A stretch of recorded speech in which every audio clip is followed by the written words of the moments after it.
Bienvenue à chacun. Merci pour votre présence. Merci à Jean-Luc Marion d'avoir accepté notre invitation de venir nous visiter avec tant de générosité. Après la mort de Dieu et la mort de la mort de Dieu, voici la possibilité de la révélation. C'est avec joie que nous vous écoutons. Merci. Bon, nous avons hier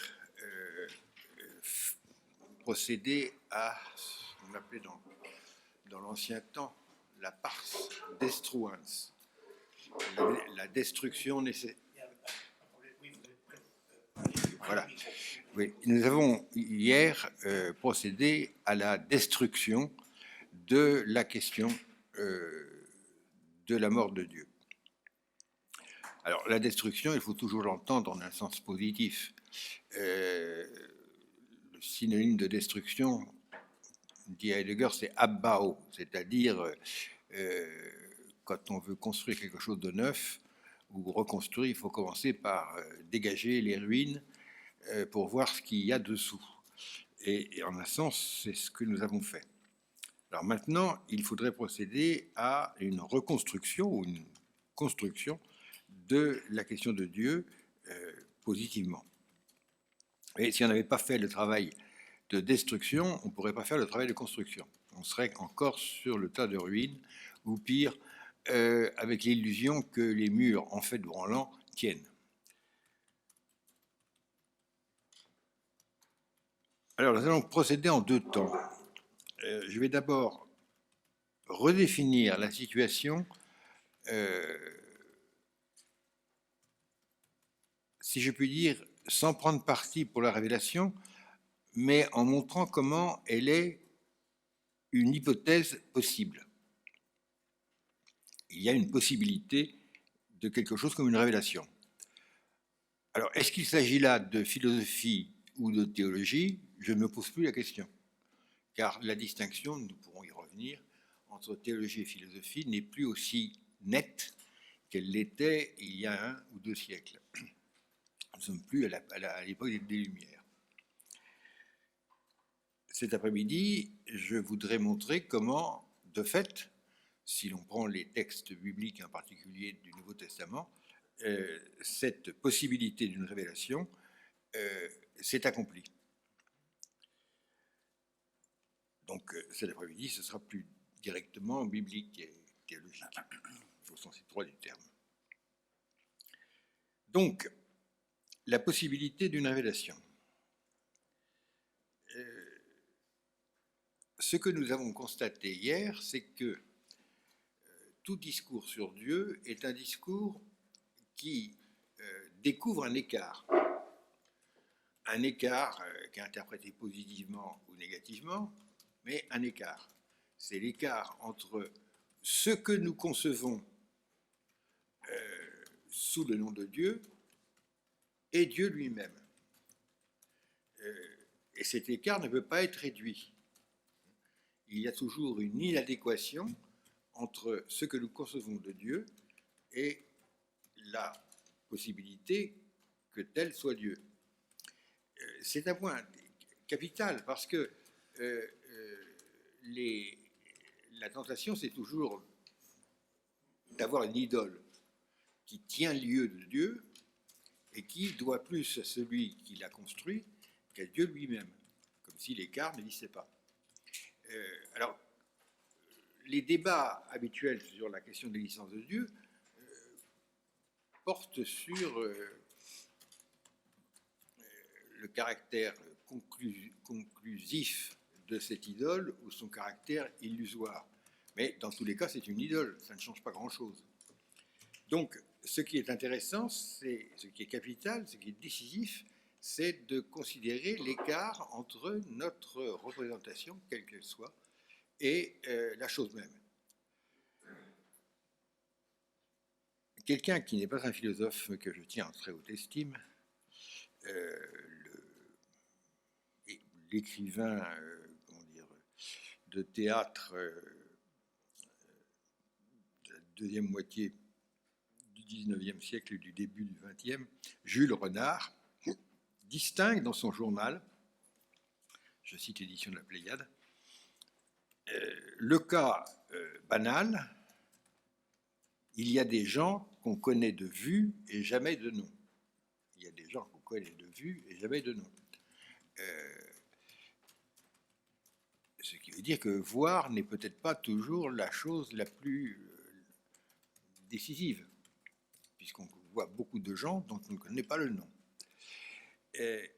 Et, alors s'il dit ça, page 213, et page 217, il dit, sans le mettre en rapport avec la première déclaration, Dieu, virgule, celui que tout le monde connaît, virgule, de nom. Définition géniale. Dieu, celui que tout le monde connaît, de nom. Et de fait, personne ne peut dire Dieu, je ne vois pas ce que ça veut dire. Car celui qui dit qu'il n'y a pas de Dieu a donc une connaissance de Dieu pour dire qu'il n'y en a pas. Et c'est ce qui fait que l'athéisme conceptuel est tout aussi idolâtrique qu'un théisme conceptuel. Il n'y a pas de plus catégorique sur ce que Dieu est censé être que les gens qui refusent l'hypothèse de Dieu, évidemment. Si on dit il y a Dieu parce qu'il y a le Big Bang, on pense Dieu comme cause efficiente et totale, et si on dit bien qu'il y ait le Big Bang, il n'y a pas Dieu, on pense Dieu comme cause efficiente et totale. Donc on est d'accord. Donc le problème de Dieu, c'est que nous le connaissons de nom, et seulement de nom, et comme dit le prologue de Jean 1,18, Dieu, nul ne l'a vu. Et nul ne le verra, en un sens, adéquatement. Sauf Spinoza, bien sûr. Enfin bon, il est hors jeu. Donc c'est à l'intérieur de cet écart que je viens de rappeler que nous devons essayer de voir la possibilité d'une révélation. En fait, cette formule, la possibilité d'une révélation, est un pléonasme, car la révélation, ce serait précisément une possibilité que l'expérience de la pensée sous une forme catégoriale, dire quelque chose de quelque chose, ne permet pas d'avoir. La connaissance, dans son régime, j'allais dire normal, ne traite pas des possibilités, il traite des effectivités. Nous connaissons ce qui est, de quelque manière qu'il soit. Il peut être de manière différente. Il peut être une effectivité idéale dans le cas des mathématiques ou de la logique formelle, une effectivité empirique, une effectivité historique, peu importe. Mais de toute façon, la connaissance porte sur ce qui est effectif, parce qu'il était déjà possible, mais enfin ce qui est maintenant effectif. On peut suggérer que la notion de révélation n'a un sens, s'il y en a un, qui reste à préciser, que si elle porte sur beaucoup plus que l'effectif, si elle porte sur la possibilité. La possibilité, ce n'est pas l'irréalité, c'est l'inconditionnalité.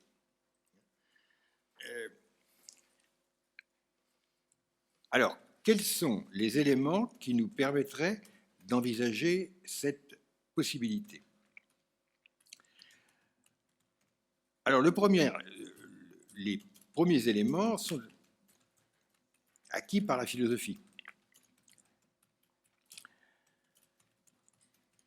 La première distinction vient de la définition même du phénomène.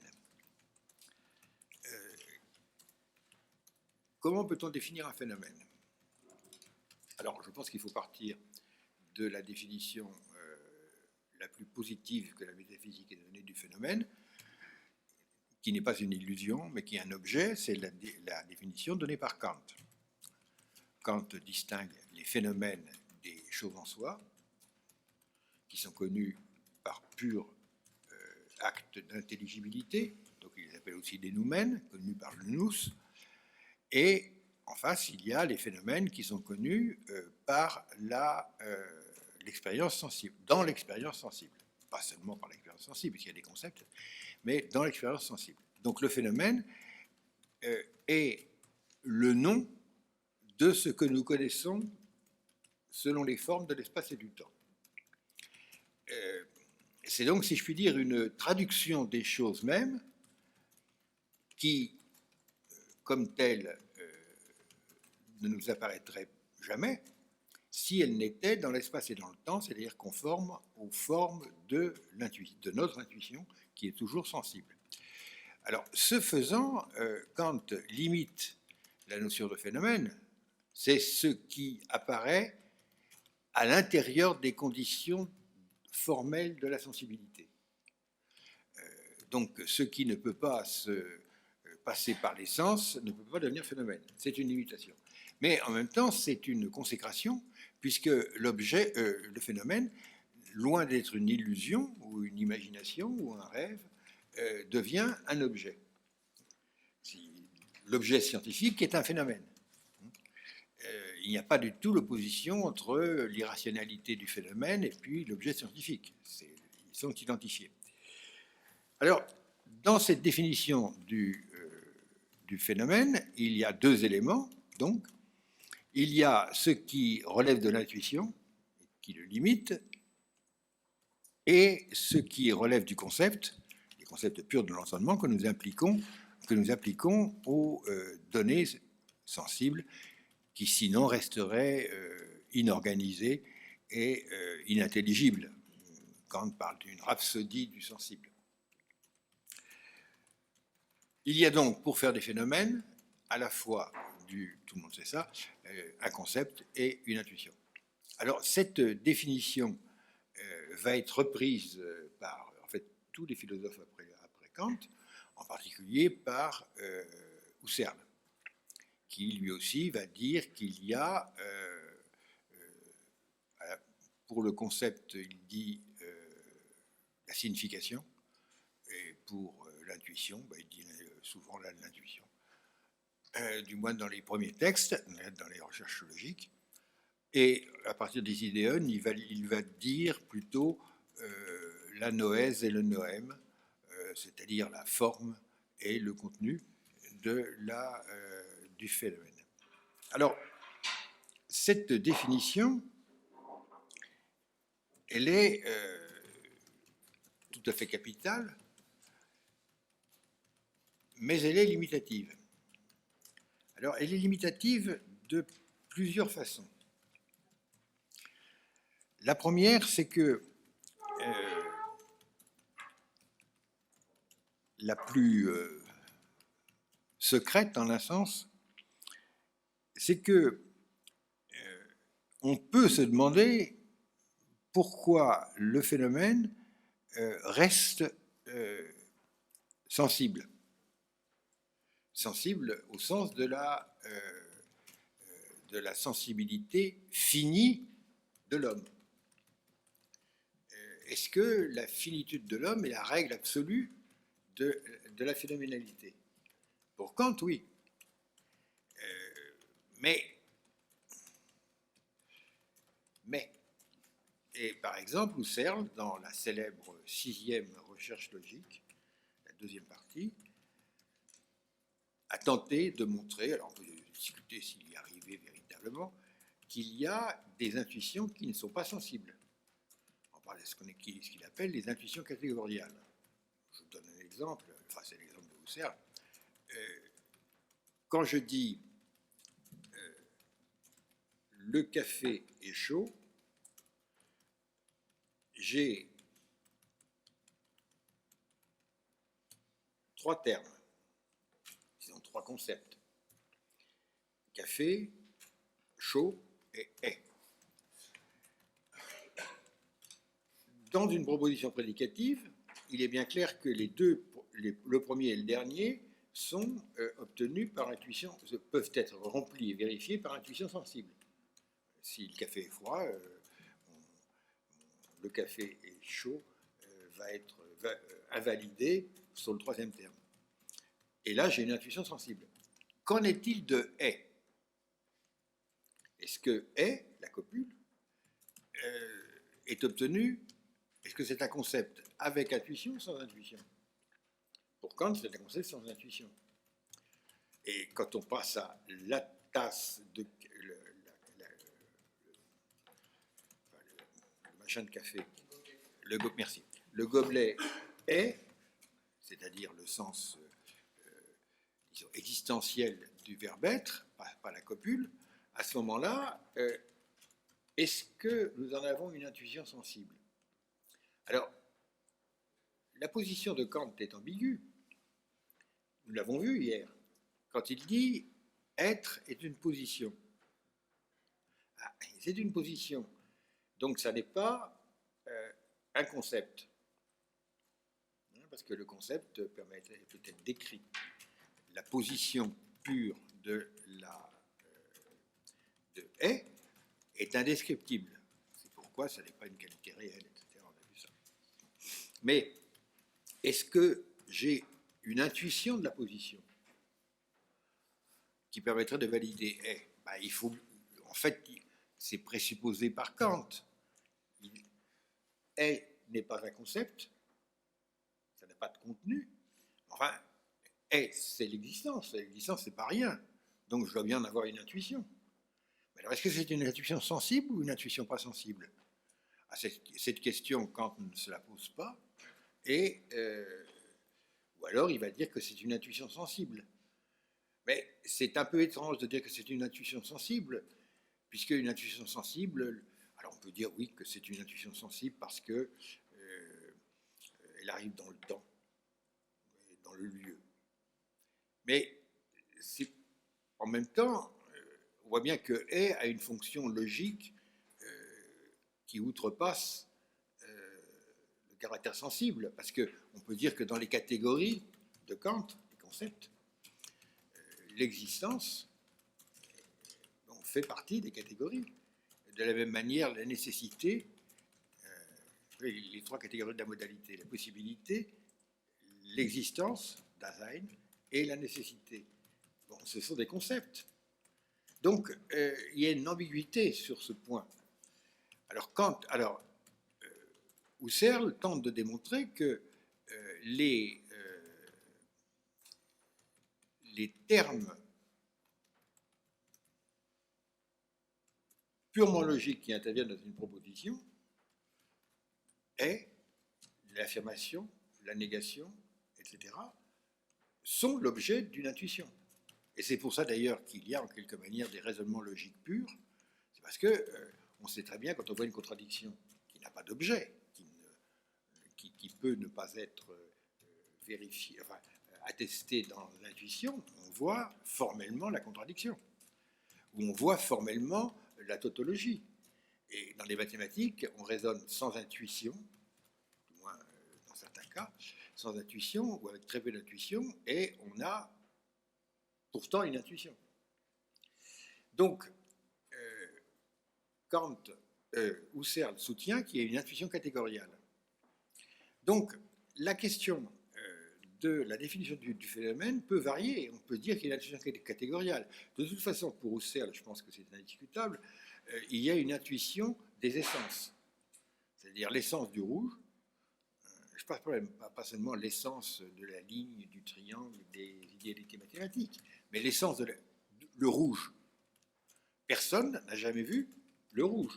Nous voyons des rouges plus ou moins dans la salle. Il y en a un là, il y en a un là, il y en a un là, il y en a un là. Tout ça, ce sont quasi des rouges. Enfin, le rouge, ça n'a aucun sens. Nous en avons une intuition qui est une intuition d'essence. Donc, nous avons des intuitions d'essence, j'allais dire, même dans le domaine du sensible. Vous voyez ce que je veux dire? Dans le domaine du sensible, nous avons tel rouge, telle couleur, tel son. Mais nous n'avons pas le son. Nous n'avons pas le ré majeur. On entend toujours un ré majeur joué par un instrument ou chanté par quelqu'un. Donc, le ré majeur, c'est une essence. Donc, en fait, on travaille très souvent dans la sensation, avec des essences. Et c'est absolument une illusion que de dire que ces essences sont un compromis entre tout ce qu'on a expérimenté. C'est l'inverse, c'est les essences qui nous permettent de rassembler autour d'un seul concept, d'une seule essence, d'une seule vérité idétique, des sensations diverses, et de les organiser. Et de décider, par exemple, le moment où le violet passe au bleu et n'est plus dans le rouge. Oui, c'est ça. Oui, enfin bon, on se comprend pas. Donc, nous avons des perceptions idétiques. Donc, il y a une intuition idétique. Alors, Husserl a fait cette découverte, qui est en fait du platonisme, d'une certaine façon, ou même de l'Aristote, et pour dire que l'idée qu'il n'y a pas d'intuition, qu'il n'y a une intuition que sensible, est une idée sommaire, que c'est beaucoup plus complexe que ça. Alors, sur cette base se pose la question de savoir comment on peut dégager le phénomène, et en particulier l'intuitivité du phénomène. Alors, c'est là que Husserl a introduit la notion de réduction. Alors, je n'entre pas sur la discussion sur l'époque et la réduction, c'est une discussion intéressante, mais qui ici ne nous intéresse pas. Husserl a soutenu que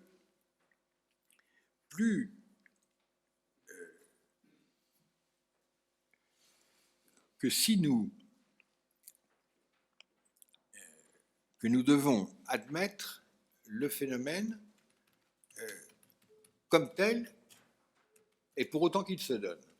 C'est un principe qui est énoncé comme le principe des principes, avant d'ailleurs la théorie de la réduction, au paragraphe 24 du premier volume des idées directrices, des idéennes. Alors c'est un principe absolument fondamental qui s'oppose à Kant, qui consiste à dire le phénomène ne doit pas être soumis à des limitations et des conditions de possibilité restrictives, comme chez Kant. Le phénomène est lié uniquement à l'intuition sensible. Il faut, dès qu'un phénomène se donne dans l'intuition, il doit être reçu comme il se donne, mais uniquement dans les limites où il se donne. Ce qui veut dire que, avant de trancher dans les types d'intuition et dire nous avons celle-là, nous n'avons pas celle-là, le phénomène se donne dans l'intuition, on le voit, on ne pose pas de question de droit, parce qu'on ne lui pose pas de question de son droit à apparaître, parce que le fait qu'il se donne dans l'intuition est, dit Husserl, une source de droit, une forme de légitimation, de légalité. Voilà. Sitôt que le phénomène a mis un pied sur le sol de l'intuition, il a un droit d'asile. On n'a pas le droit de l'expulser. Parce que il y a un droit ou on va dire autrement, il y a un droit du sol comme il y a un droit de l'intuition. Plutôt, il y a un droit de l'intuition comme il y a un droit du sol. Ça vous donne la nationalité. Alors après, on peut faire des distinctions entre, je ne sais pas moi, des niveaux de citoyenneté, etc. Husserl admet parfaitement que nous pouvons avoir des phénomènes qui se donnent dans l'intuition, mais qui ne sont pas des phénomènes absolument existants. Ce sont des phénomènes imaginaires. Mais les phénomènes imaginaires sont quand même donnés. Vous avez les phénomènes qui se donnent dans le souvenir. Évidemment, ils sont beaucoup moins réels que les phénomènes qui se donnent dans l'expérience présente, mais ils se donnent quand même. Donc, on n'a pas le droit d'exclure. Parler des rêves du visionnaire, non. Les rêves du visionnaire, sont des rêves, donc, comme chez Descartes, ce sont des modes de cogitation. Donc, le rêve n'est pas insignifiant et n'est pas nul. Donc, il faut prendre tout ce qui se donne dans l'intuition comme il se donne. On le décrit Et après, on discute de son statut. Mais on ne l'expulse pas. Alors, disant cela, Husserl dit plus qu'il ne dit. Car dans son intention, c'était justement de montrer qu'il y avait des phénomènes qui se donnent dans une intuition, non pas directement sensible présente, mais dans l'imagination, dans la mémoire, dans la prévision, dans le rêve, etc. Il en fera une grande... Il consacrera beaucoup d'énergie à décrire ces phénomènes. En ce sens, évidemment, il fait éclater les limites kantiennes. Mais pourquoi est-ce que l'intuition est une source de droit?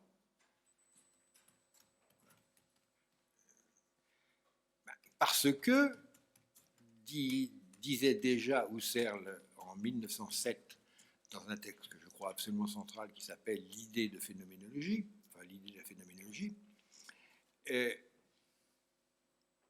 ce qui est irréfutable dans le phénomène, c'est qu'il apparaît, mais apparaître, ça veut dire qu'il est donné en personne. Gegeben, selbst gegeben, donné en personne.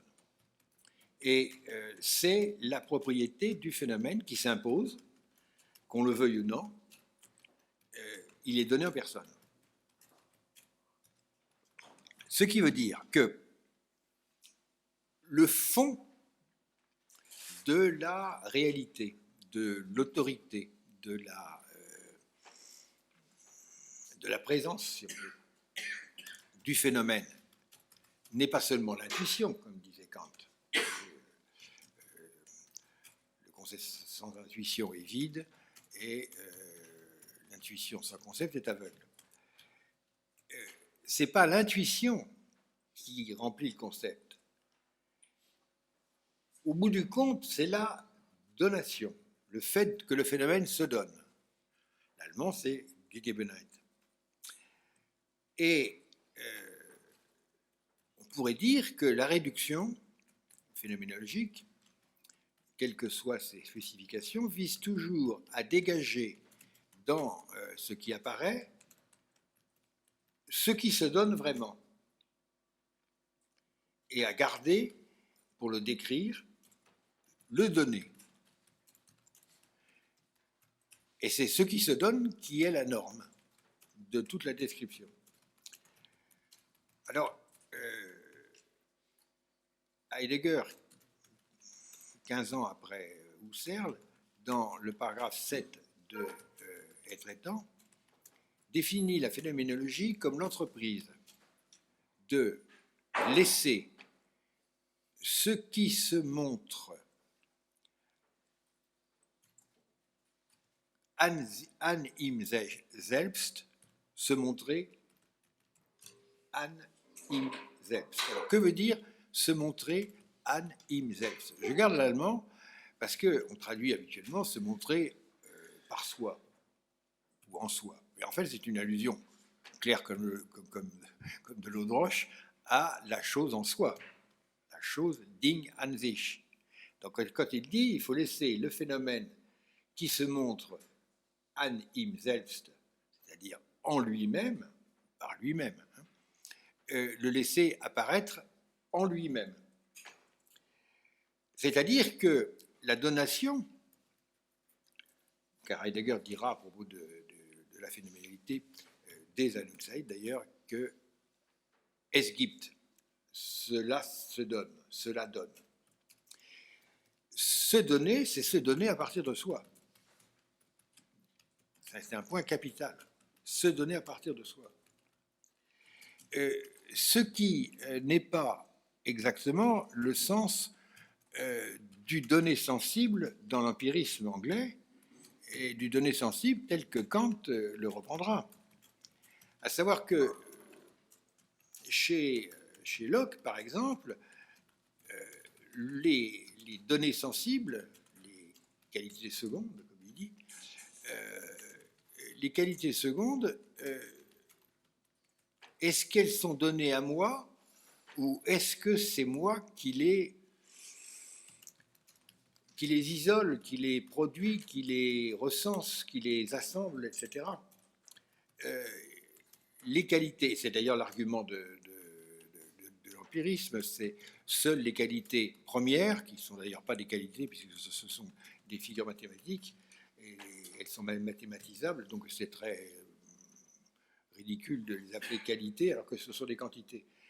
L'opposition qualité-quantité, elle est déjà faite chez Descartes, c'est le sensible qui est les qualités, et puis quand le sensible est rapporté à des figures mathématiques, à des quantités, etc., comme le fait Locke, eh ben, c'est plus des qualités, c'est pas des qualités premières, c'est les quantités qui sont premières, justement. Donc on ne peut pas parler de quantité, de qualité première par opposition qualité seconde. Les qualités, en un sens, elles sont totalement subjectives. Les qualités, ce sont des qualités de la chose telle que les éprouve le sujet. C'est plus des qualités du sujet que des qualités de la chose. C'est d'ailleurs pour ça que pour connaître la chose correctement, il faut remplacer les qualités sensibles par les quantités, qui, elles, sont supposées être objectives et indépendantes du sujet connaissant. Donc, en un sens, les qualités sensibles de l'empirisme ne donnent rien. Elles ne viennent pas de la chose même, c'est justement ce qu'on leur reproche. C'est pourquoi elles ont un rôle... elles ne sont pas encore une connaissance au sens strict. Si vous lisez la critique, comment dire, de le mythe du donné par Sellars, c'est entièrement là-dessus. Il dit que les datas sensibles ne sont pas encore une connaissance, donc elles ne donnent rien. Et que si elles donnent quelque chose, c'est que ce ne sont plus des données sensibles, c'est déjà l'objet construit. Sellars a entièrement raison. Donc la philosophie analytique vient ici à notre secours de manière très efficace. Donc je reviens à mon affaire. Ce qui se donne, c'est la chose en soi. Il faut bien comprendre que Husserl et Heidegger font une révolution antique-ancienne en disant que ce qui se phénoménalise, c'est la chose en soi elle-même. L'en soi passe du côté du phénomène. Il n'y a aucune raison de penser que la chose même ne se phénoménalise pas et que le phénomène n'est pas finalement chargé de la totalité de la chose en soi.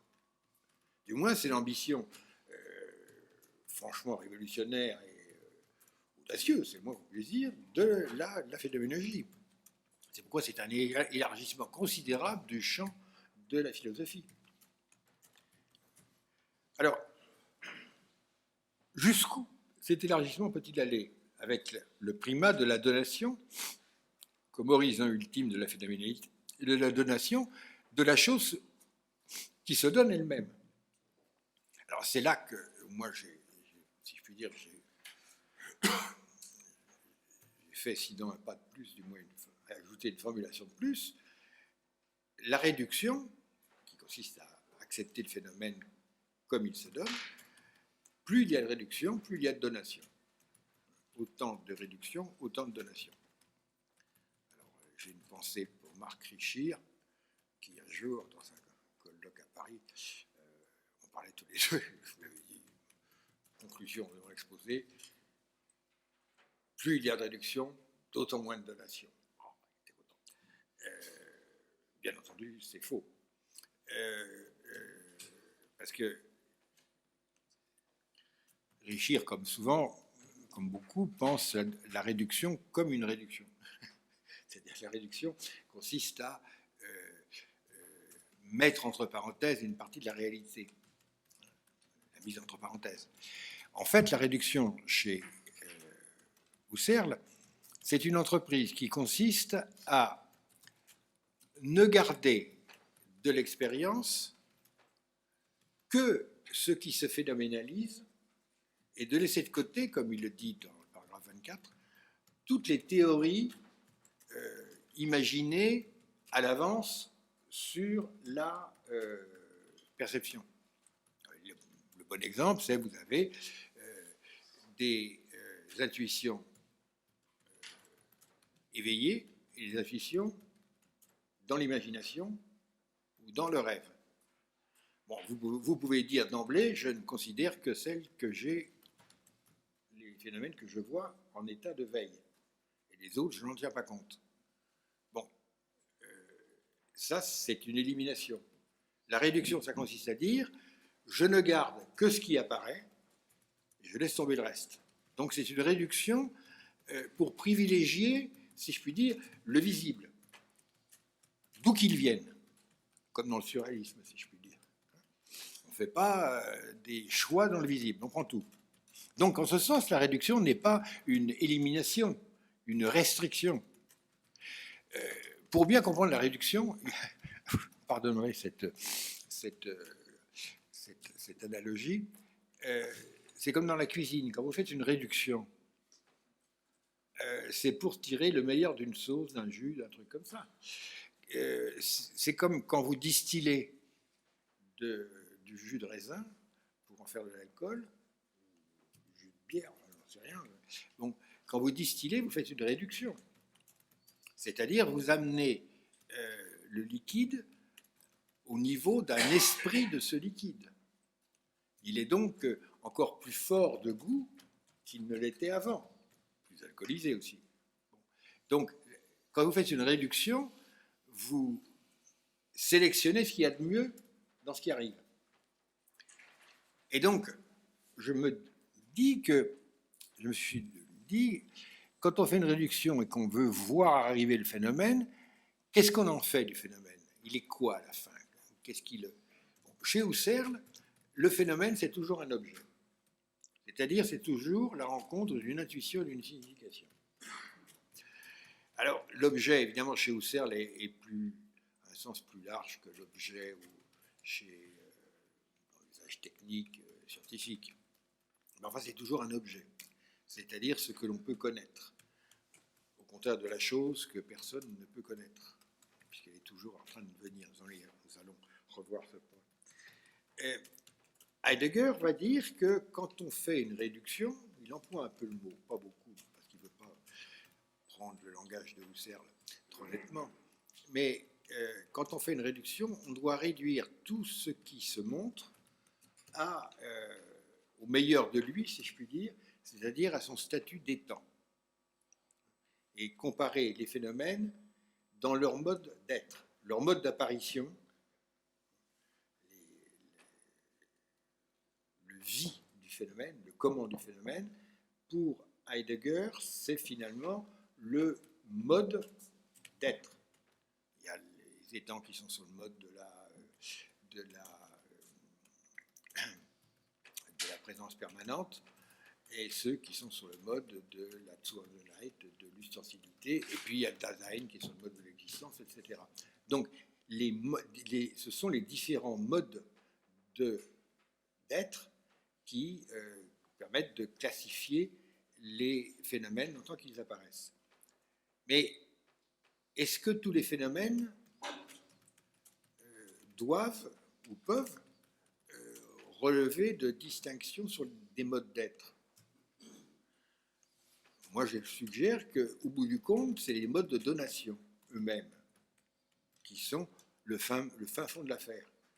Dis-moi comment tu te donnes, je te dirai quel phénomène tu es. Parce qu'en dernière instance, l'objet de Husserl, l'étant de Heidegger, se donne. D'ailleurs, Heidegger dit que es gibt. Nous traduisons par il y a, mais on devrait traduire par cela donne. Donc, on voit que le phénomène peut être, au bout du compte, en pure phénoménologie, une question de donation. C'est même pas... Et quels sont tous les modes de donation? Nous allons voir tout à l'heure que l'invisibilité du visage n'empêche pas sa donation. Le fait qu'un phénomène soit invisible, au sens objectif du terme, n'est peut-être pas une contre-indication au fait qu'il se donne. Alors, c'est déjà en soi un élargissement considérable de l'horizon de la possibilité. La possibilité, en dernière instance, est une possibilité de donation. Alors, il y a eu, après ça, j'ai fait, au même moment d'ailleurs, une deuxième découverte sur la définition de ce qui apparaît, du phénomène. Elle était toujours liée à l'étude toujours instructive et précise de Husserl et de Kant.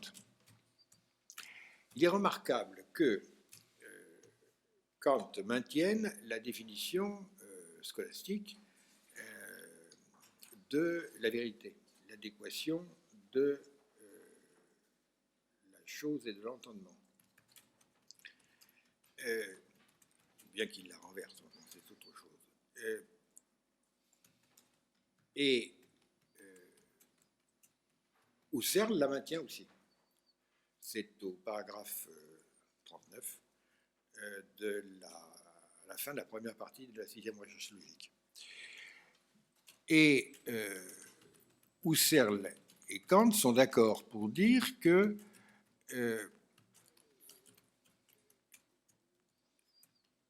pour traduire cette adéquation de l'entendement, de l'esprit et de la chose, en disant c'est l'égalité, le cas idéal, c'est l'évidence, c'est-à-dire lorsque le concept est totalement validé par l'intuition. C'est-à-dire le concept a une extension plus ou moins large. Bon, la plupart du temps, nous avons un peu d'intuition pour valider le concept, et l'évidence, c'est quand le concept, ou l'ensemble de concepts, le modèle est totalement validé par l'intuition. Alors, l'évidence est un cas limite. La plupart du temps, nous validons nos concepts avec très peu d'intuition. C'est comme les banques. Elles vous prêtent l'argent qu'elles n'ont pas, la plupart du temps. Et c'est légal. Si quelqu'un... enfin bon, je cesse de faire de la polémique.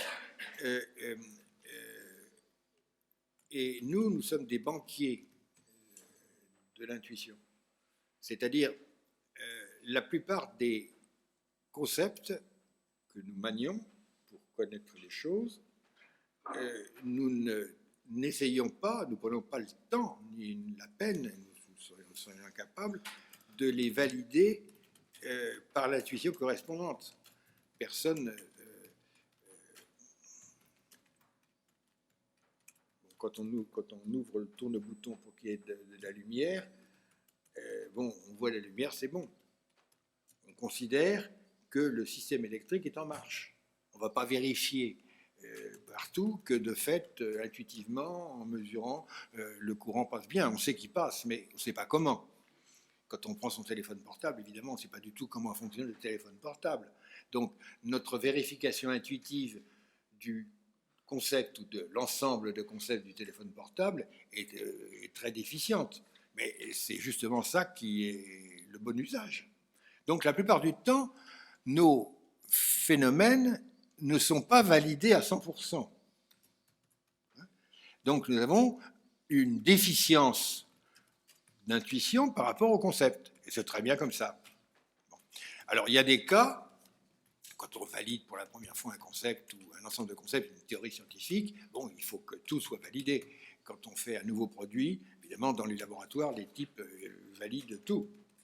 Ils disent d'ailleurs valider. Bon, ils valident tous les éléments de l'avion, du portable, de la voiture, etc.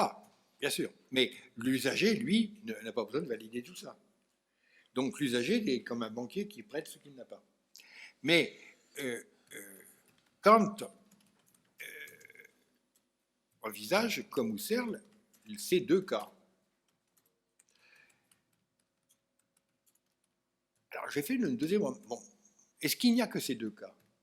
À savoir, l'égalité, si je puis dire, de l'intuition et du concept, ou la déficience de l'intuition par rapport au concept. Alors, si l'intuition est totalement déficiente, le concept est à valider, bien sûr. Enfin, il y a un moment où une validation partielle, une validation réelle est obtenue avec une intuition qui remplit seulement partiellement le concept. Alors, est-ce qu'il n'y a que ces deux cas? Là aussi, il faut lire un peu Kant dans les détails. Kant a une théorie de la qualité, les grandeurs intensives. Et cette théorie de la qualité, les jugements de la qualité, les concepts a priori qui y correspondent, Kant dit notre intuition est finie, et l'une des preuves, c'est que une intuition que nous avons peut avoir des degrés. Mais il y a un maximum. Il y a un maximum d'intuition que nous pouvons supporter. Et c'est vrai. Donc, à chaque indécence correspond un degré maximum d'intuition recevable, après quoi la sensation devient inopérante. Enfin, ça devient une douleur, je perds conscience, etc., etc. Donc il y a un maximum, donc il y a des intensités d'intuition qui peuvent toujours progresser jusqu'à un certain point.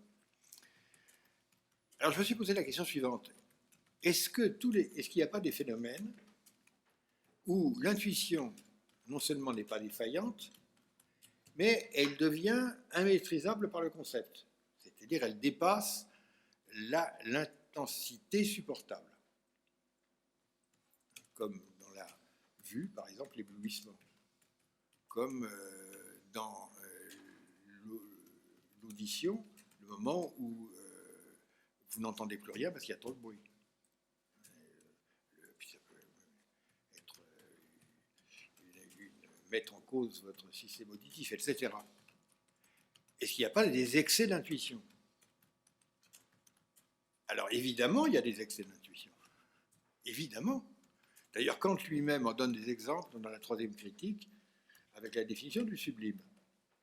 Il dit que dans le sublime, il y a un excès, Überschuss, de l'intuition sur tout concept qui pourrait la saisir. Et il est bien clair qu'une grande partie de la production artistique vise à produire cet excès. Donc cet excès, où il n'y a plus d'objet qui se donne parce qu'il n'y a plus de concept, ces excès se phénoménalisent quand même. C'est ce que j'ai appelé les phénomènes saturés. Au sens d'ailleurs, on parle de son saturé. J'ai appris ça. Un musicien est venu me voir en me disant vous ne savez pas ce que vous dites. Il y a longtemps que nous, on sait ce que c'est qu'un son saturé. Il y a de la musique pour les sons saturés, etc. C'est vrai, bon, j'étais très content. Donc, la saturation est une forme de donation intuitive. Et donc, il n'y a pas seulement deux cas dans la vérité des phénomènes, il y en a trois. Il y a le cas où le phénomène est validé avec une intuition partielle, sinon défaillante, le cas de l'adéquation entre les deux, qu'on appelle l'évidence, qui correspond exactement à la définition de la vérité comme adéquation réalité intellectus, et puis le cas où il n'y a pas d'objet, parce qu'il y a excès d'intuition sur le concept. Alors ma thèse, c'est que les phénomènes saturés font partie du champ des phénomènes, comme les autres. Alors, le fait que nous ne puissions pas les conceptualiser de manière beaucoup plus partielle, après coup, avec pas mal d'efforts, etc., ne change rien à l'affaire. Et comme nous allons le voir, je soutiens même que les phénomènes saturés sont les plus courants. Et que, contrairement aux apparences, les phénomènes pauvres en intuition, ou les phénomènes objectifs, ne sont qu'un cas finalement restreint de l'expérience quotidienne. Dans l'expérience quotidienne, nous passons notre temps à avoir recours à expérimenter des phénomènes saturés. Alors vous voyez, ces deux redéfinitions du phénomène, ça commence à changer pas mal de choses. Si le phénomène peut être non objectif, si le phénomène peut être la phénoménalisation de la chose même, si le phénomène peut être saturé, c'est-à-dire une intuition qui outrepasse tout concept préalable, ça ouvre le champ de la phénoménalité. C'est-à-dire que dans une vision, disons, scientiste, disons, aufkläreur, de la phénoménalité, le phénomène est toujours un objet, et le champ de ce qui apparaît est quand même très étroit. Il laisse de côté énormément de phénomènes. C'est d'ailleurs pour ça que la promotion d'une philosophie bloquée sur les sciences exactes a eu pour conséquence qu'un grand nombre des champs que la philosophie pouvait contrôler auparavant lui ont échappé. La théorie de l'art, des arts en général, la question érotique, la question de l'inconscient, etc., etc. La philosophie s'est restreinte parce qu'elle a pris comme paradigme, c'est toujours sa tentation, les sciences exactes, pour être elle-même une philosophie rigoureuse et de sciences exactes. Mais à ce moment-là, elle se limite considérablement. C'est ce qui fait l'immense faiblesse de la philosophie analytique. Elle veut être exacte. Et comme elle est exacte, elle restreint son champ d'investigation qui lui file entre les doigts. Donc, l'exactitude l'exactitude et l'objectivité ne sont peut-être pas le paradigme indépassable de la vérité en philosophie. Enfin, ceci est une autre question. Donc, ces deux points que je viens d'indiquer, donation et phénomène saturé, sont évidemment des élargissements décisifs de la question de la possibilité de la révélation. C'est-à-dire la révélation deviendrait un cas, je n'ose pas dire particulier, de la phénoménalité. Parce que les révélations, supposez qu'il y en ait plusieurs, enfin bon, soyons généreux, disons qu'il y a plusieurs révélations. Les révélations se donnent toujours comme des phénomènes. Il y a des choses qui apparaissent, il y a des théophanies, il y a des miracles, il y a des choses extraordinaires, des gens qui se convertissent, enfin bon, il y a des morts qui ressuscitent. Tout ça, c'est du phénomène. Alors, on peut bien dire ce ne sont pas des phénomènes que nous pouvons reproduire, ce ne sont pas des objets, donc on n'en parle pas. Enfin, ça, c'est pas clair. À ce moment-là, on est obligé, si vous voulez, de faire comme Boulpan, c'est-à-dire de démythologiser, de décider ce qui, dans les Écritures, mérite qu'on le prenne au sérieux et ce qui ne mérite pas d'être pris au sérieux. Et alors, à la fin, il ne reste plus grand-chose si on s'en tient au kérigme, parce qu'on va définir le kérigme encore de manière de plus en plus étroite, et à la fin, on ne sait plus bien.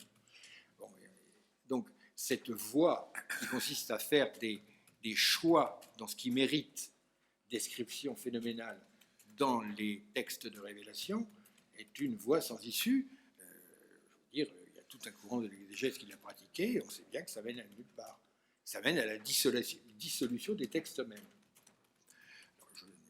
Nous reviendrons là-dessus plus tard. Donc, ces deux ouvertures, la phénoménalité est une question de donation, d'autant plus de réduction, d'autant plus de donation. Et le phénomène peut être un phénomène pauvre, un phénomène de droit commun, comme je dis, ou un phénomène saturé. Ces deux ouvertures élargissent considérablement le champ de la question.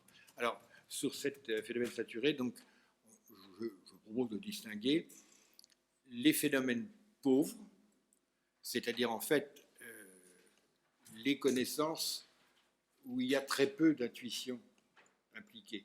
Bon, disons les mathématiques, la géométrie, on a une intuition de l'espace, mais c'est enfin une intuition du temps, mais totalement abstraite. Donc là, est-ce que la forme de l'intuition est elle-même une intuition formelle? C'est une question qui se pose chez Kant, puisqu'il emploie deux fois les deux formules. Alors, il y a certains exégètes qui disent que les formes de l'intuition ne sont pas les intuitions formelles, mais Kant le dit une fois dans la deuxième édition que les formes de l'intuition sont des intuitions formelles. Donc, ça, c'est pour les phénomènes pauvres.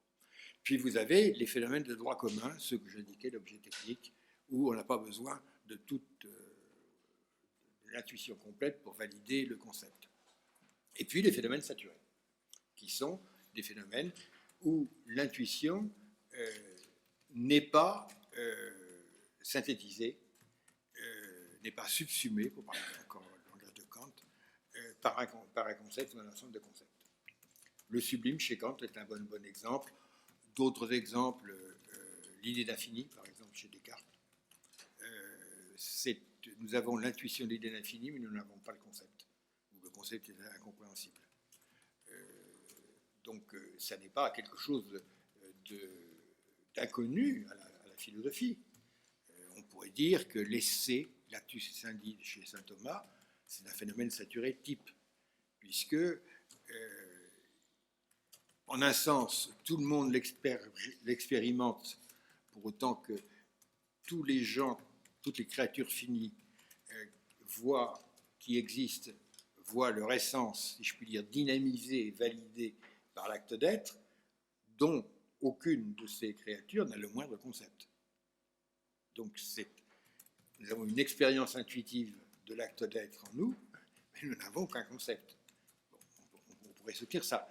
Donc, dans l'histoire de la philosophie, les exemples ne manquent pas de phénomènes saturés. On pourrait dire que chez Nietzsche, par exemple, ce qu'il appelle le grand amen à toutes les choses telles qu'elles sont, c'est une intuition. La preuve que c'est une intuition, c'est que quand Zarathustra prononce ce grand amen pour admettre les allers-retours, il tombe en catalepsie parce que ça le détruit complètement.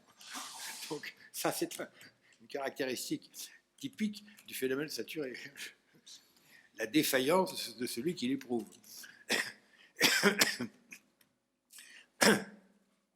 Et donc là, il y a une intuition sans concept, parce que l'éternel retour n'est pas un concept concevable. Donc le phénomène saturé correspond à cette formule du Christ en Jean 16, 14, je crois. Je ne vous dis pas tout maintenant, parce que vous ne pouvez pas encore le supporter.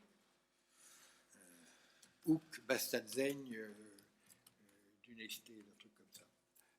C'est intéressant, parce qu'il faut que l'esprit vienne, pour qu'on puisse supporter ce que le Christ a à nous révéler. Phénomène saturé. Bon, c'est sur cette base qu'il faut reprendre ce que la révélation serait. Possibilité. Alors, considérons maintenant les types de phénomènes saturés. Je crois qu'on peut en distinguer 4.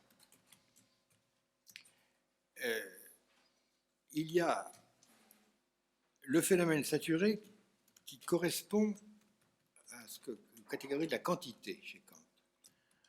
Et les catégories de la quantité sont basées sur le principe que dans tout phénomène, le phénomène dans sa totalité est égal à la somme de ses parties. C'est pour ça qu'il est quantifiable. Y a-t-il des phénomènes qui fassent exception à cette règle? Réponse, oui. C'est l'événement. L'événement est un phénomène non quantifiable. Alors Kant dit d'ailleurs que tout ce qui est quantifiable étant égal à la somme de ses parties, il est reproductible. Il est productible et reproductible, parce qu'il est prévisible. On sait à quoi s'en tenir. Il y a tant de parties dans cet objet. Et il est égal à la somme de ses parties. Donc, quand on a les parties, on a à chaque fois la totalité de l'objet. Il y a un cas qui fait exception, c'est l'événement, individuel ou historique, qui est indiscutablement existant, qui a indiscutablement une quantité, disons, d'informations, et qui est indéterminé.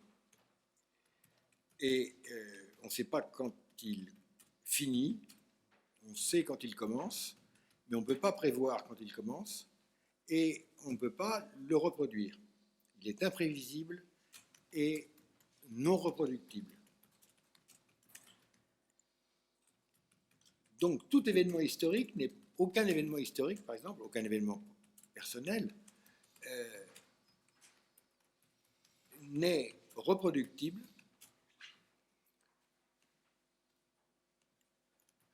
à l'identique, même chez Proust.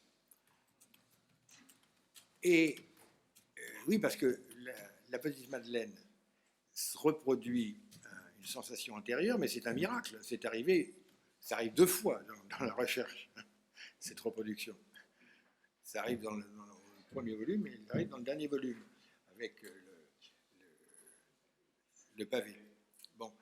Donc, la reproduction elle-même est un miracle qui n'est pas prévisible, qui d'ailleurs, ce n'est pas une reproduction. C'est le retour de l'événement, mais c'est un autre événement, en fait. Donc, il y a l'événement.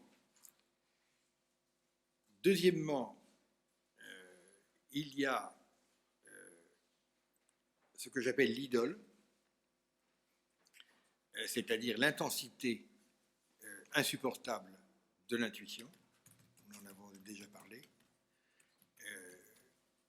qui là est évidemment le modèle le plus simple de la saturation. Il n'y a pas besoin de commentaires. Alors pourquoi dire l'idole? Pour une raison très simple, c'est que le propre de l'idole, c'est qu'elle est l'image de celui qui la voit. Et donc, dans la saturation intuitive, ce que j'expérimente, c'est les limites de ma capacité d'intuition. Il y a des gens qui tiennent mieux l'intuition, au sens où on dit il tient le litre. Il y a des gens qui tiennent mieux l'intuition que d'autres. Donc, sur l'échelle, on a plus ou moins de niveau. Les grands sportifs, qu'est-ce que c'est qu'un grand champion? C'est quelqu'un qui sait se faire plus mal que les autres. C'est ce que disent tous les cyclistes. Donc Anquetil, en contre-la-montre, il allait plus vite que les autres parce que quand les autres avaient mal et ne pouvaient plus accélérer, lui, il accélérait encore. Et Merckx, ça c'était pareil. Donc ceux-là, ils ont une résistance, comme on dit très bien, à l'excès d'intuition, à l'excès de toxines, plus grande que les autres. Donc le niveau de saturation varie selon les cas et selon les individus et selon le type d'intuition concernée, et c'est ça qui identifie l'individu en question. Donc, ça n'est pas une information sur la chose en soi, c'est une information sur celui qui l'éprouve. Donc, c'est une idole. Alors, il y a ensuite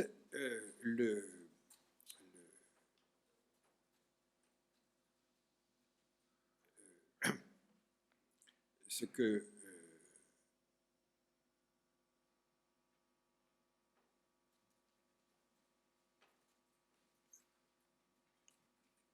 pour les catégories de la relation,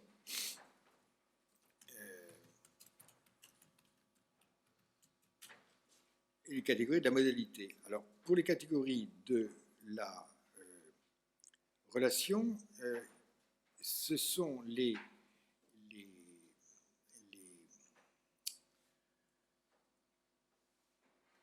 Kant dit qu'il y a des phénomènes, qu'on peut connaître un phénomène qu'en le comparant à un autre.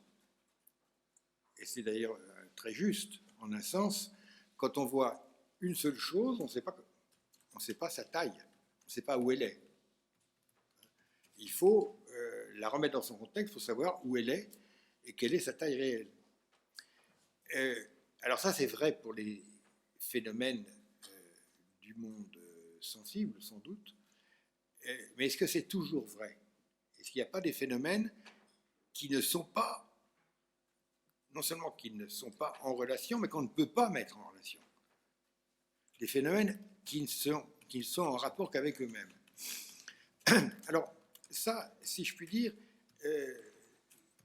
c'eût été plus difficile de le concevoir s'il n'y avait pas eu un phénoménologue qui était un grand ami, mais qui était un grand philosophe, c'était Michel Henry. Car chez Michel Henry, il distingue le phénomène fondamental qu'il appelle la chair, ou la vie, qui, comme il dit, n'est pas extatique, c'est-à-dire n'est pas la conscience de la vie, la chair, n'est pas dans un rapport à son objet. Il n'y a pas d'intuition d'objet, il n'y a pas d'intentionnalité. Elle est en rapport avec elle-même. La chair n'est pas affectée par les choses du monde, d'abord. Elle est d'abord affectée par elle-même, ou plutôt, si je puis préciser. Prenons la question du toucher, qui est différente de la question de la chair, enfin qui a un rapport quand même. Aristote montre très bien que le propre du toucher, c'est que le milieu de la sensation, comme l'éther, la vibration de l'air pour le son, etc., le milieu de la sensation et l'organe de la sensation sont le même. C'est-à-dire, quand je touche quelque chose avec mon doigt, j'ai deux sensations, et non pas une. La sensation de ce que je touche et la sensation que mon doigt touche. C'est pourquoi d'ailleurs, par exemple, si je mets la main dans le feu, j'ai deux sensations, la sensation de chaleur et la sensation de brûlure, pas la même. La chaleur définit le feu et la brûlure définit ma main. C'est-à-dire que dans le toucher, et je pense que c'est vrai dans la chair de manière plus générale, si je n'étais pas sensible à moi-même, et en moi-même, je ne pourrais pas être sensible à la chose qui n'est pas moi. Et on peut faire la contre-expérience avec l'anesthésie. Dans l'anesthésie, je ne me sens plus, au sens strict du terme, et donc je ne sens rien. Mais je ne pourrais pas ne rien sentir d'extérieur si je me sentais encore moi-même. Et la chair, elle est affectée non pas d'abord par la chose extérieure, mais par elle-même, ou plus exactement, elle n'est pas affectée par elle-même, elle est essentiellement affectable. Elle n'est pas très, c'est d'une grande peine, je suis très affecté. Non, vous avez une grande peine parce que vous êtes intrinsèquement affectable. Donc, la chair est intrinsèquement affectable. Et donc, elle est d'abord en relation avec elle-même. Elle n'est pas du tout un phénomène relatif à un autre que soi, est un phénomène absolu. Donc la chair est une exception aux catégories de la relation. Et il y a un dernier exemple, les catégories de la modalité, qui, comme vous le savez chez Kant, désigne non pas la chose même, mais la relation de, non pas l'objet, le phénomène comme objet, mais la relation de ce phénomène au pouvoir le connaître. Par exemple, l'existence, Dasein, une catégorie de la modalité, et c'est d'ailleurs pour ça qu'il y a une critique de l'argument ontologique qui dit que ce n'est pas une détermination de la chose, c'est une détermination de la position, c'est-à-dire du rapport de la chose au pouvoir de connaître. Donc, là, il y a trois possibilités, la nécessité, l'existence et la possibilité. Et dans tous les cas, ça veut dire, est-ce que la chose est conforme à mon pouvoir de connaître? Alors, si elle est toujours conforme à mon pouvoir de connaître, elle est nécessaire. Si elle l'est parfois, elle est existante. Et si elle l'est, ici, elle est existante. Et si elle peut l'être, elle est possible. On voit bien que c'est ici, dans les catégories de la modalité, mon point de vue qui est dominant. Y a-t-il des phénomènes qui ne dépendent pas de mon point de vue? Où mon point de vue n'est pas dominant? Des phénomènes qui auraient un point de vue dominant sur moi? La réponse est évidente. Lévinas, le visage. Le visage d'autrui inverse le rapport des catégories appliquées dans la modalité. À savoir que je suis relatif au visage d'autrui, je suis déterminé par le visage d'autrui, c'est lui qui a des obligations, qui m'impose des obligations, un devoir, etc. Et je ne peux jamais considérer le visage d'autrui comme dépendant de moi. Le visage d'autrui est toujours nécessaire. Il n'est jamais existant. C'est pour ça d'ailleurs que l'existence n'est pas une détermination, mais n'est pas sa détermination, mais l'éthique. Il est nécessaire parce qu'il s'impose à moi, il est impératif, etc., etc. Donc, le visage est un phénomène saturé. Donc, vous avez l'événement, l'idole, la chair et le visage. Bon, en fait, je dirais l'icône dans mon langage à moi. C'est-à-dire ce qui vous regarde et qui n'est pas objet du regard. Et donc, d'ailleurs, dans ce cas-là, le visage qui se donne en tant qu'il s'impose à moi malgré moi, on comprend très bien qu'en s'imposant à moi malgré moi, il se donne, donc il se phénoménalise, et il n'y a pas de contre-indication à dire qu'il est invisible. Ça ne l'empêche pas d'être un phénomène. Un phénomène invisible, bien entendu. C'est pas du tout une contradiction. Donc, c'est justement... alors, il y a deux phénomènes saturés, quatre types de phénomènes saturés qu'on peut privilégier. Il y a le phénomène saturé du visage. Je vais faire vite.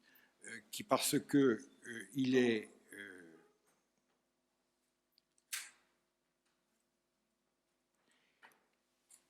un phénomène qui se donne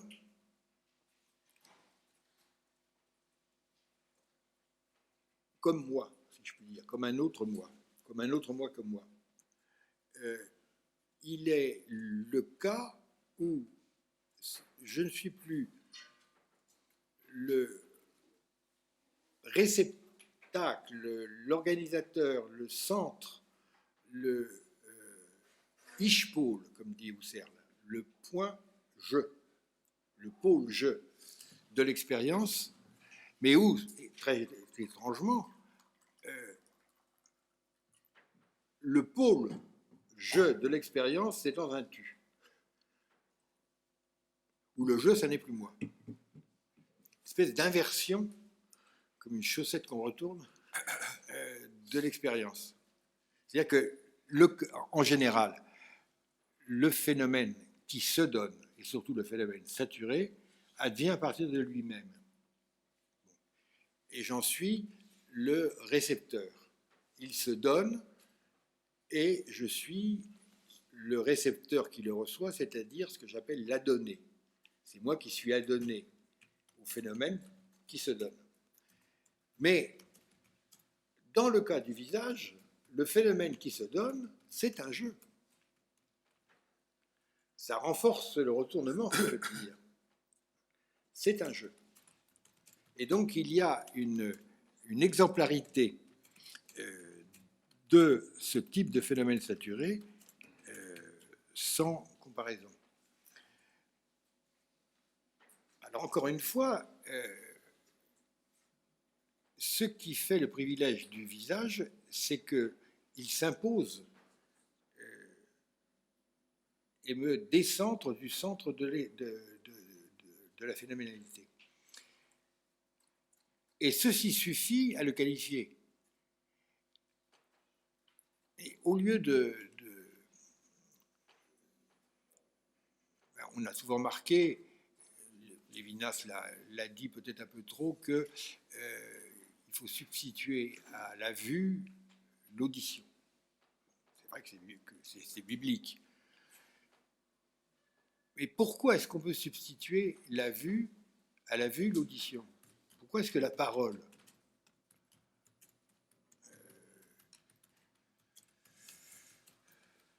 Pourquoi est-ce que l'invisibilité n'empêche pas la présence? Alors, je l'avais déjà indiqué hier. La présence, avoir de la présence, c'est pas se faire voir. Souvent, quand vous devez aller vous faire voir, c'est parce que vous manquez de présence. Bon, la présence, c'est une question de voix. Donc, quand le Dieu biblique se rend présent, a de la présence, c'est parce qu'il se fait entendre. C'est pas parce qu'il se fait voir. N'importe qui peut se montrer. Ça décide de pas grand-chose. Par contre, se faire entendre, c'est une autre paire de manches. Alors, évidemment, se faire entendre suppose de parler. Parler ne suppose pas toujours de faire beaucoup de bruit. Dans la parole, il y a une chose étonnante, c'est qu'on peut très bien l'entendre sans savoir d'où elle vient. La parole est non seulement plus intrigante que la visibilité, mais elle est plus dérangeante aussi. Devant quelque chose de visible, on peut toujours détourner le regard. On passe son temps à détourner son regard quand on vous tend la main dans la rue, quand un spectacle vous déplaît, etc. C'est tout à fait naturel. On ne peut pas fermer les oreilles, on peut fermer les yeux, on ne peut pas fermer les oreilles. Et le son nous vient de partout. Et on ne sait jamais, souvent, exactement d'où il vient. Donc, non seulement il nous arrive plus, il s'impose plus que le spectacle, mais il peut nous inquiéter, nous intriguer, nous mettre dans la recherche plus que ce qu'on voit. Parce que ce qu'on voit, on sait où il est, on peut s'y dérober. Ce qu'on entend, on ne sait pas d'où ça vient. On ne sait même pas qui le dit. On peut être frappé par ce qu'on entend sans comprendre un mot de ce qu'on entend. Et puis on peut dire, est-ce qu'il y a vraiment, est-ce que c'est un bruit ou est-ce que c'est un appel ou est-ce que c'est une parole? Il faut décider, il faut se décider à entendre. Il y a même une chose très étrange que de temps en temps, pourquoi est-ce que quand on entend un cri derrière soi, dans certains cas, on ne prête aucune attention, dans d'autres cas, on a l'impression que c'est vous qui êtes appelé. De temps en temps, alors quelquefois, ça arrive, on entend votre prénom prononcé, puis c'est pas pour vous. Et puis quelquefois, vous entendez un nom, vous ne savez pas exactement, dans un aéroport par exemple, tel voyageur, donc il est un peu confus, on ne sait pas. Alors vous allez vérifier que c'est vous ou que ce n'est pas vous qui a été appelé. Donc l'écoute oblige vraiment à se décider par rapport à ce nouveau centre, beaucoup plus que la vue. Donc dire qu'il y a par exemple que puisque Dieu, personne ne l'a vu, il n'y a donc pas de phénoménalité de Dieu, c'est vraiment très très naïf. Phénoménologiquement, c'est une remarque totalement nulle. Un étudiant de licence se ferait coller s'il répondait ça à la question. De dire aux exégètes. Non, mais je suis sérieux. Il y a beaucoup de cas où des grands savants, étant un peu courts en philosophie, voient des difficultés là où il n'y en a pas, et voient pas les difficultés là où il y en a. Donc, faire attention. Donc, cette question de l'invisibilité du visage est capitale. Alors, la deuxième remarque sur les phénomènes saturés, c'est que néanmoins, ce que je voudrais privilégier comme phénomène saturé, bien que cette question de la visibilité soit fondamentale, c'est l'événement. Parce que, et ça je ne l'avais pas compris au début dans Étant donné, je n'avais pas vu ça encore, mais après c'est venu clairement.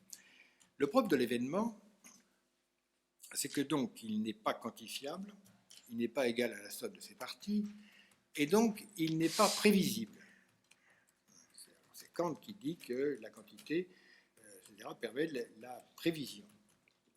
Et de fait, le caractère de l'événement, c'est qu'il n'est pas prévisible. Alors non seulement l'événement n'est pas prévisible, mais il y a une imprévisibilité extrêmement forte. Je veux dire, un événement n'a pas de cause.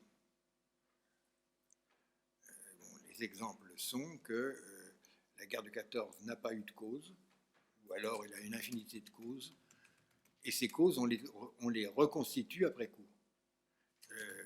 L'attaque des tours du 11 septembre était imprévisible parce qu'elle n'avait pas de cause. Elle avait une foule de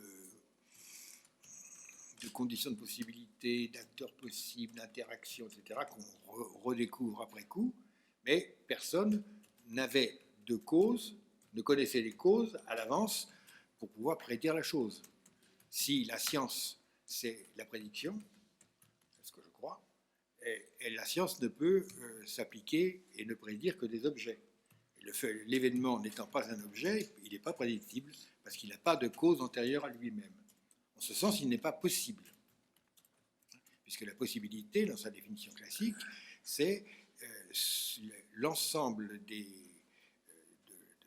dispositions des phénomènes, non contradictoires des phénomènes qui permettent l'apparition d'un autre. L'événement n'est pas prédictible, il n'a pas de cause, mais quand il apparaît, il est effectif. Donc, il n'y a pas à le contester. Ça fait des millions de morts, les tours tombent, breaking news, personne ne discute la chose, sauf les complotistes. Mais cette effectivité ne reste pourtant pas plus intelligible. C'est-à-dire, l'événement est effectif sans être compréhensible. Ce qui est étrange, parce que l'objet, quand il marche, quand il est effectif, c'est parce qu'il est complètement compréhensible. Et l'événement, on peut dire, est d'autant moins compréhensible qu'il est effectif. Et alors c'est curieux, parce que cet événement imprévisible et effectif est en un sens impossible. Il est une impossibilité effective qui contredit complètement les catégories de la modalité. La possibilité est la condition de possibilité, si je puis dire, de l'effectivité, enfin de l'existence. Là, dans l'événement, nous avons une effectivité impossible. Et alors, le plus étrange, c'est que l'événement qui n'a pas de cause et qui est impossible, dans son effectivité, rend intelligible ses conséquences. C'est-à-dire qu'après la guerre de 14, on voit très bien ce qui va se passer. Principe des nationalités, revanche allemande, Deuxième Guerre mondiale. Il n'y avait que le président Wilson qui ne le voyait pas. De la même manière, à partir du 11 septembre, on se doutait bien que les États-Unis allaient faire quelque chose. On ne savait pas quoi, eux non plus. Ils ont fait un peu au hasard. Bon, c'est tombé sur l'Irak, ça aurait pu tomber sur autre chose. Mais de toute façon, les conséquences deviennent absolument intelligibles à partir de l'inintelligibilité de l'événement lui-même. Or, une révélation, c'est pour ça que la révélation est toujours historique, finalement, est toujours marquée d'événementialité. L'événementialité est constitutive de la révélation. Elle arrive sans prévenir. On peut dire que l'Ancien Testament les prépare au Nouveau Testament, par exemple. Sauf que c'est sous la forme du rejet. Donc c'est une préparation qui... Enfin, c'est après coup que ça nous apparaît comme une préparation. Parce que sur le moment, pour certains c'était une préparation, pour les autres c'était une contradiction. Le signe de contradiction dans Luc. Donc il faut faire très attention. Donc c'est un événement qui n'a pas de cause ou pas de préparation au sens strict, qui était attendu mais qui était imprévu, qui est effectif et totalement incompréhensible. On a l'impression qu'on peut, donc on peut l'interpréter comme un échec ou comme une réussite, enfin, et qui, tout en restant incompréhensible, Jésus, sa mort et sa résurrection, d'un seul coup, produit des effets totalement intelligibles, surprenants, mais qui se déploient avec une logique imparable, qui est l'histoire de l'Église, qui correspond avec l'histoire de l'humanité, ce qui n'est pas le moins surprenant. Donc en fait, l'événementialité est une caractéristique fondamentale de la révélation comme phénomène saturé. Alors la révélation, évidemment, comprend, si je puis dire, les 4 types de phénomènes saturés. J'avais indiqué ceci dans un chapitre d'étant donné déjà, et je l'ai repris après, c'est-à-dire que dans le Christ, vous avez un événement qui arrive, qui se produit, etc., tout est décrit comme un événement. Vous avez une idole, en ce sens qu'il y a des maximums d'intensité qualitative de l'intuition. Le meilleur exemple, c'est la transfiguration. La transfiguration, les disciples sont jetés à terre par les clercs, et il est dit, c'est la définition du phénomène saturé, que Pierre, quand il dit les 3 tentes, etc., je crois que c'est Marc qui dit ça, il avait dit cela parce qu'il ne savait pas quoi dire. C'est-à-dire il y avait un excès d'intuition et il n'avait pas les concepts adéquats. Alors il a pris les premiers qui lui passaient par la tête, c'est-à-dire le chef de Membré. Il a dit, bon, d'accord, il nous arrive ce qui est arrivé à Abraham, donc ils étaient 3, les anges, ben, on va faire 3 tentes. Bon, et il dit Élie, Moïse et le Christ, enfin, c'est les premiers mots qui lui viennent, mais ça, évidemment, il n'avait pas les mots pour le dire, il n'avait pas les concepts pour son intuition. Alors, il y a de nombreux exemples de ce type. Donc, on a des cas de saturation par l'excès d'intuition. Et puis, bien entendu, il y a la chair. La chair qui s'affecte elle-même, non seulement dans les souffrances physiques du Christ, mais dans tout ce qui relève de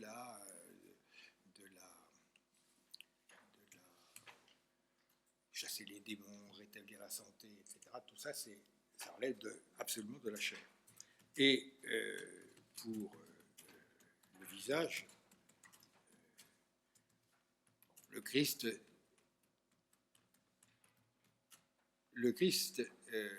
les gens se convertissent, non pas quand ils voient le Christ, mais quand ils se voient vus par le Christ.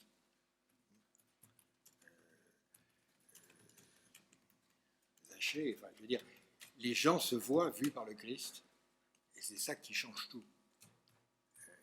Le fait de voir le Christ, Pilate l'a vu, hein, mais il a rien vu.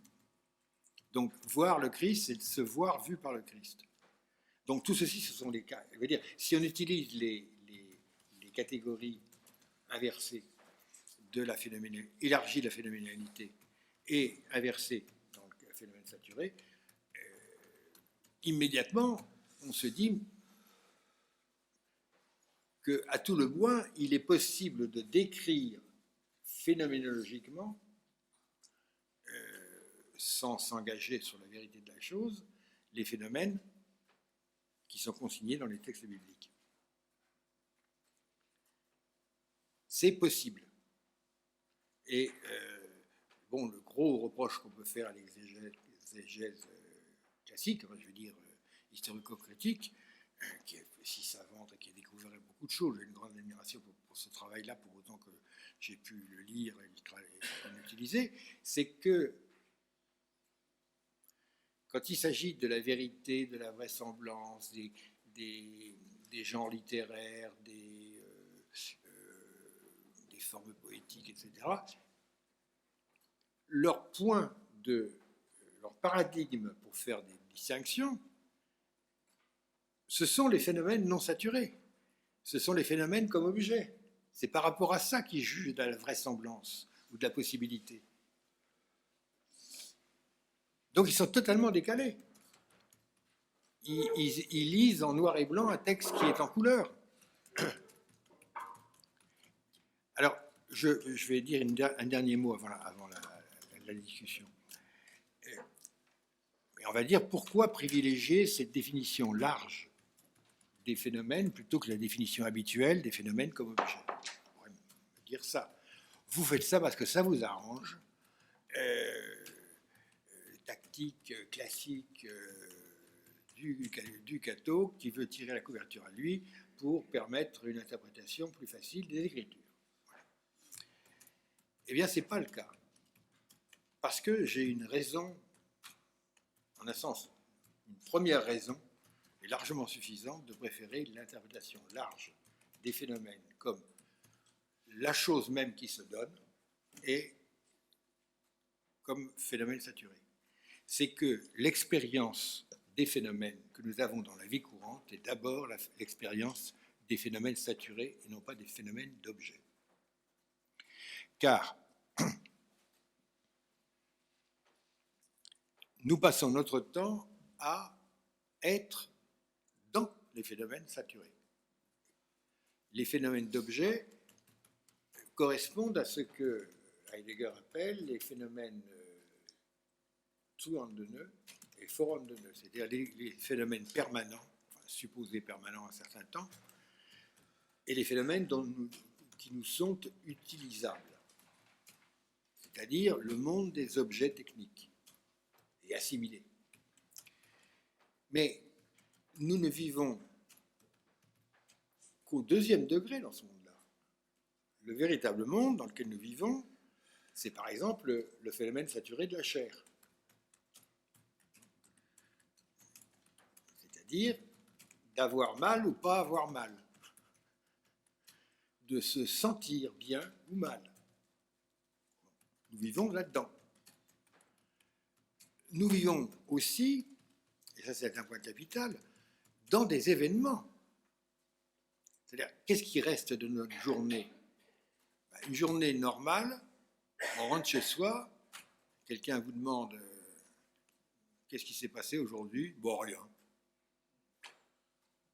Il s'est passé une foule de choses, mais aucune n'a été un événement. C'était la routine. Les téléphones ont sonné, on a tapé sur l'ordinateur, on s'est déplacé, on a eu des réunions, on a discuté, etc. On a fait un cours qu'on a déjà fait 100 fois, bon, il ne s'est rien passé. Et donc là, ce monde-là n'est pas le monde réel. Par contre, la scène habituelle des romans photos, le type rentre chez lui, il y a sa femme ou sa compagne, il dit « Qu'est-ce qui t'arrive ?» J'ai rencontré quelqu'un. Alors le concept de « j'ai rencontré quelqu'un » est intéressant parce qu'on passe son temps à rencontrer des gens. Mais quand tu dis à l'autre « j'ai rencontré quelqu'un », c'est un phénomène saturé. Parce que cette rencontre-là, c'est un événement. Ça n'arrive pas tous les jours, heureusement d'ailleurs. Bon, c'est ça. Et nous vivons de ces événements-là. Notre vie, c'est en gros 2 ou 3 événements. Incompréhensibles et imprévisibles. Par exemple, ma naissance. Voilà un phénomène saturé. Toutes les caractéristiques de l'événement. Indiscutablement effectif, indiscutablement imprévisible au moins pour moi, mais peut-être pour mes parents. Toujours incompréhensible, et qui explique pourtant une grande partie de ce qui a suivi. Alors ma mort, ça va être sans doute être la même chose en sens inverse. Phénomène saturé, par définition.